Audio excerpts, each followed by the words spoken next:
আপনারা জানেন নবম পি কমিশন বা স্কেল গঠনের জন্য অনেকদিন ধরে কর্মকর্তা কর্মচারী বিশেষ করে 11 থেকে 20 গ্রেডের কর্মচারীরা আন্দোলন করে আসছেন। তারই পরিপ্রেক্ষিতে হতে যাচ্ছে 12টি ধাপের নবম পি স্কেল। সকলের দাবি কিন্তু একটাই, কারণ আমাদের কিন্তু প্রত্যেকেরই পেটে কিনা। এই বিষয়ে 11 থেকে 20তম গ্রেডের কর্মচারীরা কি ভাবছেন, এসব নিয়ে আজকের ভিডিও।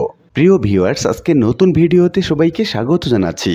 আপনি যদি আমার চ্যানেলে নতুন হয়ে থাকেন তাহলে এরকম গুরুত্বপূর্ণ ভিডিওর আপডেট পেতে চ্যানেলটি সাবস্ক্রাইব করে রাখুন। ভালো লাগলে লাইক কমেন্ট করুন আর সম্পূর্ণ ধারণা পেতে পুরো ভিডিওটি না টেনে দেখুন। তাহলে শুরু করা যাক। সর্বনিম্ন 21,000 টাকা মূল বেতন করে পি স্কেল গঠন করল সরকার। এছাড়া ভ্রমণ ভাতা সহ অন্যান্য ভাতা বৃদ্ধির নতুন সুখবর দিল সরকার। নয়া দিগন্ত আজকে পত্রিকায় বলা হচ্ছে, সর্বশেষ পি স্কেল ঘোষণা 6 বছর অতিক্রান্ত হয়েছে। মুদ্রাস্ফীতি এবং দ্রব্য মূল্য সহ জীবনযাত্রা ব্যয় বৃদ্ধির সাথে সামঞ্জস্য রেখে নবম পে স্কেল ঘোষণা সহ বিভিন্ন দাবিতে বাংলাদেশ কর্মচারী সমন্বয় পরিষদ, বাংলাদেশ কর্মচারী দাবি আদায় ঐক্য পরিষদ এবং 11 থেকে 20 গ্রেডের সরকারি চাকরিজীবীদের সম্মিলিত অধিকার আদায় ফোরাম সহ কয়েকটি সংগঠন দীর্ঘদিন ধরে আলোচনা সভা, সংবাদ সম্মেলন, মানববন্ধন, স্মারকলিপি প্রদান ইত্যাদি বিভিন্ন কর্মসূচি পালন করে আসছে। এসব দাবি যৌক্তিকতার পর্যালোচনা এবং সরকারের পক্ষ থেকে কার্যকর পদক্ষেপ গ্রহণ না করা হলে সরকারি কর্মচারীদের আন্দোলনে সারা দেশে ছড়িয়ে পড়ার আশঙ্কা করছে স্বরাষ্ট্র মন্ত্রণালয়ে জননিরাপত্তা বিভাগের রাজনৈতিক অধিশাখা 2 এর উপসচিব জুবাইদা মান্নান স্বাক্ষরিত একটি গোপনীয় প্রতিবেদনে এই আশঙ্কা প্রকাশ করা হয়। অর্থ মন্ত্রণালয় প্রেরিত এই প্রতিবেদনে বলা হয়েছে, অষ্টম পে স্কেলে সরকারি কর্মচারীদের বেতন ভাতা প্রায় শতভাগ বৃদ্ধি করা হয়, তবে টাইম স্কেল এবং সিলেকশন গ্রেড বাতিল করা হয়। এই কারণে কর্মচারীদের মধ্যে, বিশেষ করে 11 থেকে 20তম গ্রেডের কর্মচারীদের মধ্যে পে স্কেল বাস্তবায়ন শুরু থেকেই অসন্তোষ ছিল। তাদের সংগঠন 11 থেকে 20তম গ্রেডের সরকারপন্থীদের সম্মিলিত অধিকার আদায় ফোরাম বিভিন্ন সময় টাইম স্কেল এবং সিলেকশন গ্রেড পুনর্বহাল সহ বেতনের গ্রেড সংখ্যা হ্রাসের দাবিতে বিভিন্ন কর্মসূচি পালন করছে। সর্বশেষ অষ্টম বেতন স্কেল সুপারিশ অনুযায়ী স্থায়ী বেতন কমিশন এবং 6 বছর অতিবাহিত হলেও নতুন বেতন কমিশন গঠিত না হওয়ায় সরকারি কর্মচারীদের কয়েকটি সংগঠন নবম পে কমিশন গঠন সহ বিভিন্ন দাবিতে আন্দোলন করে আসছে। স্বরাষ্ট্র মন্ত্রণালয়ের প্রতিবেদনের পর্যালোচনা করে বলা হয়, 2015 সালে ঘোষিত অষ্টম এবং সর্বশেষ পে স্কেল 6 বছর পর ইতোমধ্যে মুদ্রাস্ফীতি যেমন বৃদ্ধি পেয়েছে, তেমনি বৃদ্ধি পেয়েছে নিত্য প্রয়োজনীয় পণ্য সামগ্রীর মূল্য। গত 6 বছরে বাড়ি ভাড়া, পরিবহন, শিক্ষা, চিকিৎসা, তেল, গ্যাস, বিদ্যুৎ ইত্যাদির দ্রব্যমূল্য বৃদ্ধিতে জীবনযাত্রা ব্যয় বহুলাংশে বৃদ্ধি পেয়েছে। সরকারি কর্মচারী, বিশেষ করে তৃতীয় এবং চতুর্থ শ্রেণী কর্মচারীদের দৈনন্দিন জীবনযাত্রায় এর প্রভাব পড়েছে। ফলে সরকারি কর্মচারীদের বিভিন্ন সংগঠন নতুন পে স্কেলের দাবিতে নানা কর্মসূচি পালন করছে। বাংলাদেশ সরকারি কর্মচারী সমন্বয় পরিষদের 5 দফা দাবির বিষয়টি বর্তমানে অর্থ মন্ত্রণালয়ের পরীক্ষাধীন রয়েছে। সংগঠনটির নেতাদের সূত্রে জানা যায়, তাদের দাবির বিষয়ে আশানুরূপ সাড়া পাওয়া না গেলে জানুয়ারি মাসের শেষ সপ্তাহে তারা নতুন আন্দোলনের কর্মসূচি ঘোষণা করতে পারেন। অন্যদিকে বাংলাদেশ সরকারি কর্মচারী দাবি আদায় ঐক্য পরিষদ পূর্ব ঘোষিত বিভাগীয় সমাবেশের কর্মসূচি শেষে যে কোনো সময় ঢাকা মহাসমাবেশ সহ বৃহত্তর আন্দোলনের কর্মসূচি ঘোষণা করতে পারে বলে জানা গেছে। উভয় সংগঠনের দাবি প্রায় অভিন্ন হওয়ায় তারা ঐক্যবদ্ধভাবে আন্দোলন করতে পারে।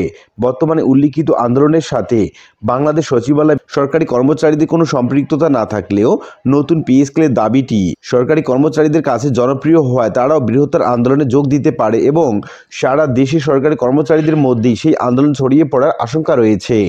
সরকারি কর্মচারীদের বিভিন্ন সংগঠনের নেতারা নতুন পে কমিশন গঠন সহ বিভিন্ন দাবিতে ধারাবাহিকভাবে দেশের বিভিন্ন অঞ্চলে নানা কর্মসূচি পালন করছেন।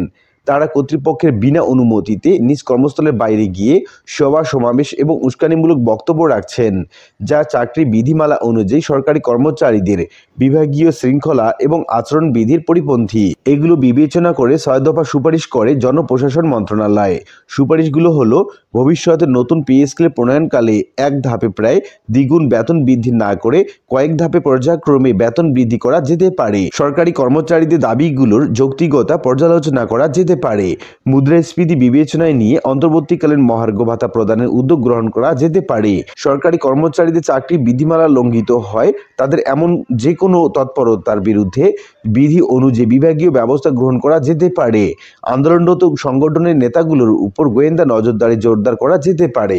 উল্লিখিত আলোচনা থেকে আমরা এটুকু বলতে পারি যে নয়া দিগন্তের আজকের পত্রিকায় স্বরাষ্ট্র মন্ত্রণালয়ের গোপনীয় প্রতিবেদন সরকারি কর্মচারীদের আন্দোলন ছড়িয়ে পড়ার যে আশঙ্কা দেখা দিচ্ছে এবং এটি মূলত 11 থেকে 20তম গ্রেডের কর্মচারীদের জন্য একটি প্রাণের দাবি। আর এই দাবিটি পূরণ করা হলে আন্দোলনের যে আশঙ্কা দেখা দিচ্ছে সেটা আর থাকবে না। আপনারা স্ক্রিনে দেখতে পাচ্ছেন মূল বেতন গ্রেড হচ্ছে 12টি এবং বেতনের অনুপাত হচ্ছে 1:5 এবং এখানে প্রথম শ্রেণীর গ্রেড 1 এর মূল বেতন হবে 1,10,000 টাকা। গ্রেড 2 পূর্বের গ্রেড 2 এবং 3 এর মূল বেতন হচ্ছে 86,000 টাকা। গ্রেড 3 পূর্বের যেটিকে আমরা বলছি 4 এবং 5 নম্বর গ্রেড মূল বেতন হচ্ছে 76,000 টাকা। গ্রেড 5 যেটিকে আমরা পূর্বে বলতাম 8 নম্বর গ্রেড এবং মূল বেতন হচ্ছে 56,000 টাকা। গ্রেড 6 এবং পূর্বে যেটিকে 9তম গ্রেড আমরা বলতাম তার মূল বেতন হবে 51,000 টাকা। দ্বিতীয় শ্রেণীর গ্রেড 7 পূর্বে যেটিকে 10ম গ্রেড বলা হতো এখন সেটা মূল বেতন হচ্ছে 86,000 টাকা। গ্রেড 8 পূর্বে যেটিকে 11 এবং 12তম গ্রেড বলা হতো সেটি হচ্ছে এখন 41,000 টাকা। তৃতীয় শ্রেণী হিসাবে আমরা যদি দেখি সেখানে দেখতে পাচ্ছি গ্রেড 9 পূর্বে যেটিকে আমরা 13 এবং 14তম গ্রেড বলতাম সেটার মূল বেতন হচ্ছে 36,000 টাকা। গ্রেড 10 পূর্বে যেটিকে 15 এবং 16তম গ্রেড আমরা বলতাম তার মূল বেতন হবে 31,000 টাকা। চতুর্থ শ্রেণী গ্রেড 11 পূর্বে যেটিকে 17 এবং 18তম গ্রেড বলতাম তার মূল বেতন হচ্ছে 26,000 টাকা এবং গ্রেড 12 পূর্বের 19 এবং 20তম গ্রেড সর্বনিম্ন এটি বেতন স্কেল 21,000 টাকা পূর্ব নির্ধারণ করা হচ্ছে এবং প্রতি বছর 10% করে ইনক্রিমেন্ট হওয়ার ব্যাপারটি এখানে প্রাধান্য পাচ্ছে। পদোন্নতিতে না দিতে পারলে প্রতি 5 বছর পর পর উচ্চতা গ্রেড চাওয়া হয়েছে এবং উচ্চতা গ্রেডে কোনো সুনির্দিষ্ট সংখ্যা রাখা যাবে না। উচ্চতা গ্রেড পেলে কমপক্ষে 20% বেতন বৃদ্ধি হতে হবে। বাড়ি ভাড়া মূল বেতনের 60% দিতে হবে। ভ্রমণ ভাতা মাসে 3,000 টাকা। টিফিন এবং লাঞ্চ ভাতা মাসে 6,000 টাকা। চিকিৎসা এবং পরিবারের জন্য 7,000 টাকা। শিক্ষা ভাতা 1 সন্তানের জন্য 5,000 টাকা এবং 2 সন্তানের জন্য 10,000 টাকা। উৎসব ভাতা 2টা মূল বেতন চাই এবং যেটিতে বলা হচ্ছে বছরে 2 বারে এবং 4টি মূল বেতন হওয়া চাই এবং নববর্ষ ভাতা মূল বেতনের 50%। শ্রান্তি বিনোদন ভাতা 3টা মূল বেতন। বিদ্যুৎ বিল বাবদ 1500 টাকা। গ্যাস বিল বাবদ 2,000 টাকা এবং পিতামাতার ভাতা বাবদ 5,000 টাকা বৃদ্ধি করা হচ্ছে। সময় সময় বাজার মূল্য যদি বৃদ্ধি পায় তাহলে সেটার সঙ্গে সমন্বয় করতে হবে এবং দুর্নীতি করলে বা প্রমাণ হলে চাকরিচ্যুত, জেল কিংবা মৃত্যুদণ্ড হওয়া চাই। সকলের দাবি কিন্তু একটাই, কারণ আমাদের কিন্তু প্রত্যেকেরই পেটে কিনা, আমরা কিন্তু ক্ষুধার্ত। আর আপনারা কিন্তু আমার ছোট ভাই গোলাপ বলে গেছে যে আপনারা কিন্তু নামার জায়গা আছে, আপনারা রাস্তায় নামতে পারেন। আর আমরা কিন্তু সবসময় 4 দেয়ালের ভিতরে জেলখানায় বন্দি থাকি এবং আমাদের সাথে সব সময় গোয়েন্দা সংস্থার লোকজন আঠার মতো লেগে থাকে। আমরা কিন্তু মুখ দিয়ে কোনো কিছু প্রকাশ করতে পারি না। অথচ দেখেন এই সকল দাবি দেওয়া সকল কিছু আমাদের হাত দিয়েই কিন্তু হয়।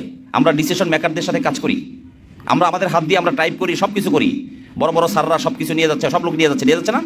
যাদের পায়ের নিচে মাটি নাই তারাই কিন্তু ভালো অবস্থানে আছে, তাদের পথ নাই, কোনো জায়গা নাই, তারা কিন্তু দালালি করে বেড়াচ্ছে মানে পদ পদবি দিয়ে, আর তারা কিন্তু পকেট কমিটির লোক।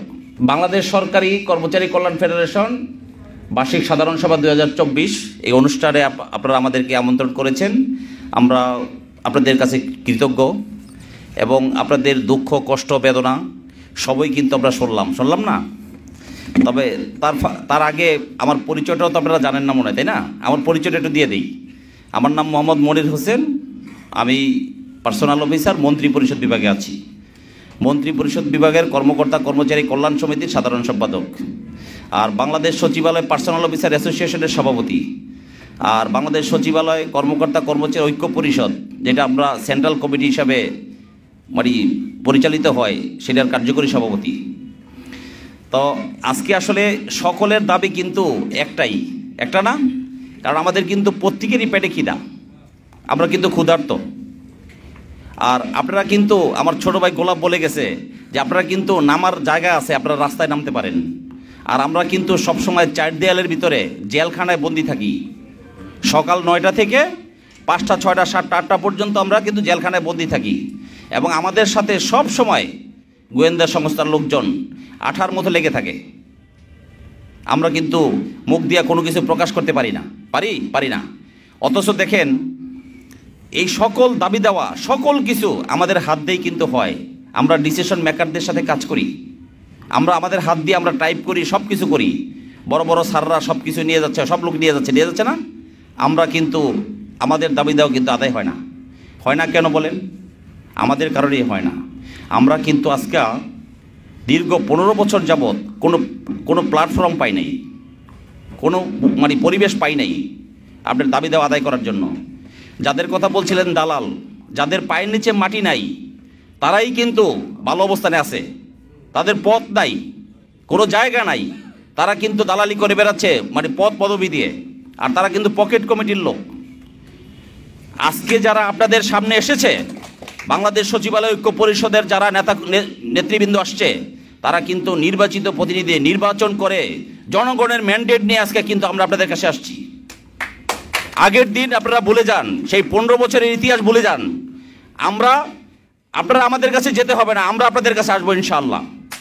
আর আমি আরেকটা বিষয় বলবো আপনাদেরকে, আমাদের চৌকস সাধারণ সম্পাদক আছে, চৌকস সভাপতি মহোদয় আছে, ওনাদের নেতৃত্বেই কিন্তু আমরা সচিবালয়ে নেতৃত্ব দেওয়া শুরু করেছি। গত 16 মার্চ 2023 তারিখে আমাদের নির্বাচন হয়েছে, গত 27 বছর পর। সেই 27 বছরে নির্বাচন হয়েছে, এবং নির্বাচনে আমরা সকলে জনগণের এবং কর্মচারীদের ম্যান্ডেট নিয়েই কিন্তু আমরা আমাদের চেয়ারে বসছি। আমাদের সেই সুযোগ কিন্তু আমরা আর পাই নাই। গত 15 বছর কিন্তু আমরা বঞ্চিত ছিলাম। তবে আপনারা কেউ হতাশ হবেন না, আমরা প্রজাতন্ত্রের কর্মচারী সবাই, যারা অফিসার, যাদের পদ পদবী সচিব, তারাও কিন্তু কর্মচারী না। তবে আমরা সেই পরিবেশ পাই নাই আমাদের দাবি দেওয়া উপস্থাপন করার মতো।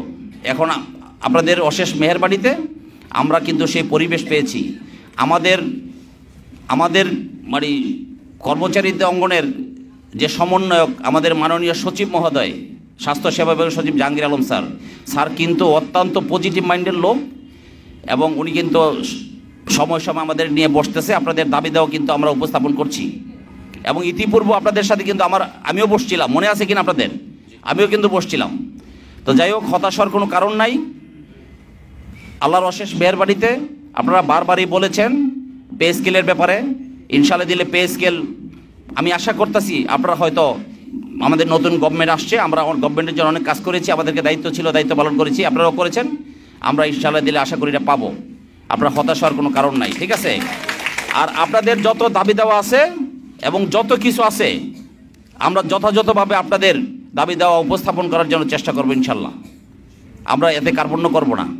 আর আরেকটা বিষয় আমি বলবো, আপনারা 16, 20, 17, 20, 11, 20 সবাই আমরা কর্মচারী, তবে আমরা সবাই একটা প্ল্যাটফর্মে আসতে চাই। সবাই আমরা সারা বাংলাদেশের কর্মচারী, আমরা একটা প্ল্যাটফর্মে আসতে চাই। আপনারা কি সবাই রাজি?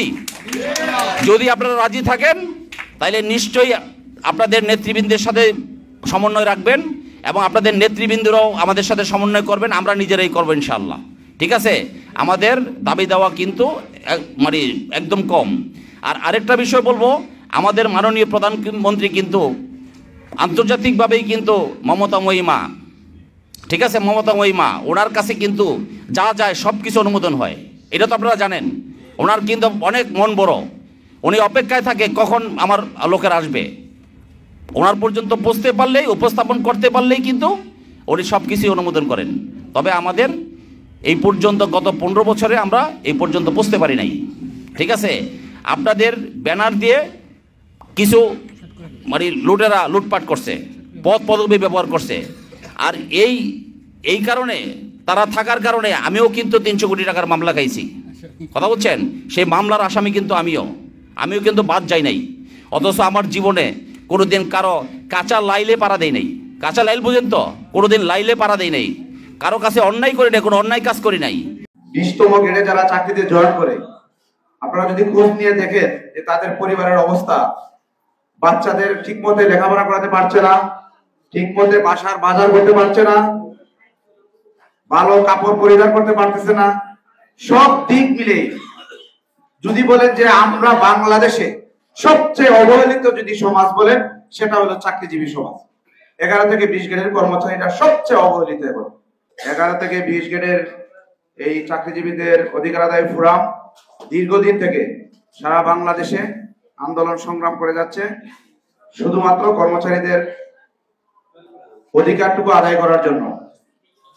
আমি আশা করব আমরা যারা জেলা, উপজেলা, বিভাগ এবং মহানগর পর্যায়ে যারা নেতৃস্থায়ী আছি, আমরা আমাদের এই কেন্দ্রীয় নির্বাহী পরিষদকে আমাদের সর্বোচ্চ দিয়ে সহযোগিতা করব, যাতে আমাদের আগামী দিনগুলোতে আমাদের যে কোনো আন্দোলন সংগ্রামের জন্য আমরা ঐক্যবদ্ধ থাকতে পারি এবং আমাদের ঐক্যবদ্ধ থাকলে আমাদের দাবিগুলা সহজে আদায় হবে। আপনারা জানেন বেতন বৈষম্য এমন প্রকট আকারে ধারণ করছে যে আমরা যারা 20তম গ্রেডে যারা চাকরিতে জয়েন করে, আপনারা যদি খোঁজ নিয়ে দেখেন যে তাদের পরিবারের অবস্থা, বাচ্চাদের ঠিক মতো লেখাপড়া করাতে পারছে না, ঠিক মতো বাসার বাজার করতে পারছে না, ভালো কাপড় পরিধান করতে পারতেছে না, সব দিক মিলে যদি বলেন যে আমরা বাংলাদেশে সবচেয়ে অবহেলিত যদি সমাজ বলেন সেটা হলো চাকরিজীবী সমাজ। 11 থেকে 20 গ্রেডের কর্মচারীরা সবচেয়ে অবহেলিত। এখন আমি আহ্বান জানাবো সরকারের কাছে, মাননীয় প্রধানমন্ত্রী, আপনি তো বঙ্গবন্ধু কন্যা, আপনি বঙ্গবন্ধুর কন্যা হিসাবে আপনার উচিত এই কর্মচারীদের দিকে আপনার নজর দেওয়া। আমি আশা করবো এখানে এনএসআই, ডিজিএফআই, সিটিএসপি সহ সরকারের উচ্চ মহলের গোয়েন্দা সংস্থার লোকরা এখানে উপস্থিত আছেন। আপনাদের দৃষ্টি আকর্ষণ করব, আপনারা দেখেন আমরা কত কষ্টে আছি, আপনারা সেটা তুলে ধরেন। আপনারা জানেন যে আমরা সরকারের কর্মচারী, আমরা সরকারের সহায়ক, আমরা সরকারের বিরোধী নয়। এই জিনিসটা স্পষ্ট করতে হবে যে আমরা সরকার বিরোধী নয়, আমরা সরকারের সহায়ক। আমাদের অবস্থান থেকে আমাদেরকে ধৈর্য ধারণ করার যেটুকু ক্ষমতা, সেটার বাদ যদি ভেঙে যায় তাহলে বাংলাদেশের এই 18 লক্ষ কর্মচারী কিন্তু ঘরে বসে থাকবে। সেই জিনিসটা খেয়াল রাখতে হবে। মাননীয় প্রধানমন্ত্রী, আপনি যদি 15 লক্ষ রোহিঙ্গাকে বাংলাদেশের জায়গা দিয়ে, ঘর বাড়ি করে দিয়ে, তাদের খাবার, বাসস্থান, চিকিৎসা, শিক্ষার ব্যবস্থা করে দিতে পারেন, আপনি কেন যারা আপনার সরকারকে সহযোগিতা করে, যারা আপনার সরকারের সবসময় সহায়ক হিসেবে কাজ করে, তাদেরকে কেন পারবেন না? মাননীয় প্রধানমন্ত্রী, আপনার প্রতি সেই কষ্ট রাখতে চাই। স্বাধীনতার মাসে এসে আজকে 53 বছরে এখানে দাঁড়িয়ে বলতে চাই, মাননীয় প্রধানমন্ত্রী, আমরা এখন কেন বেতন বৈষম্য নিয়ে আমরা দাঁড়াতে হবে? মাননীয় প্রধানমন্ত্রী, আপনি মানবতার নেত্রী, আপনি মহানবতী, আপনি বাংলাদেশের সবকিছু বিষয়ে মাননীয় প্রধানমন্ত্রী আপনার হস্তক্ষেপ ছাড়া বাংলাদেশে কোন ধরনের সব ইয়েগুলো শুধু মাননীয় প্রধানমন্ত্রী আপনার মাধ্যমে সমাধান হয়েছে।